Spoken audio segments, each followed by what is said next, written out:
Hello everyone. So today we are going to talk about a very important aspect of developmental profile in children, the socio-emotional development in children. So we are generally more concerned about how the child is walking, how the child is speaking, whether the child is able to write, do activities with the hands or not. But the most important aspect of development, that is the socio-emotional cognition aspect, is usually we are not too much concerned about. But that is very important because it is related to all the aspects of other aspects of development. So in the first 18 months of life, the child's right part of the brain is very versatile, and this part of the socio-emotional development of the children, it takes place prior to even before language and cognition development, and it is a very important aspect. So if the child is provided with a well-nurtured supportive environment, they are able to thrive well in the future with respect to their relationship, with respect to their occupation. They are more resilient towards any negative life impacts. But during these first few years of life, if the child is met with any traumatic events, any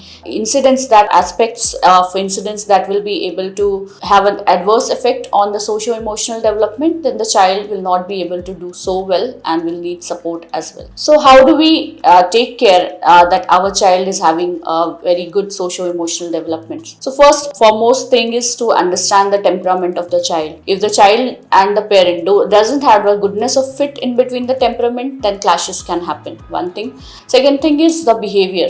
So every behavior of a child has a reason, and we have to understand why this behavior is happening, what the child is trying to say with regards to his behavior, and then we can act around it, we can modify the situation around it, so that again we are able to provide them with a supportive environment, validate their feeling, give them opportunity for growth.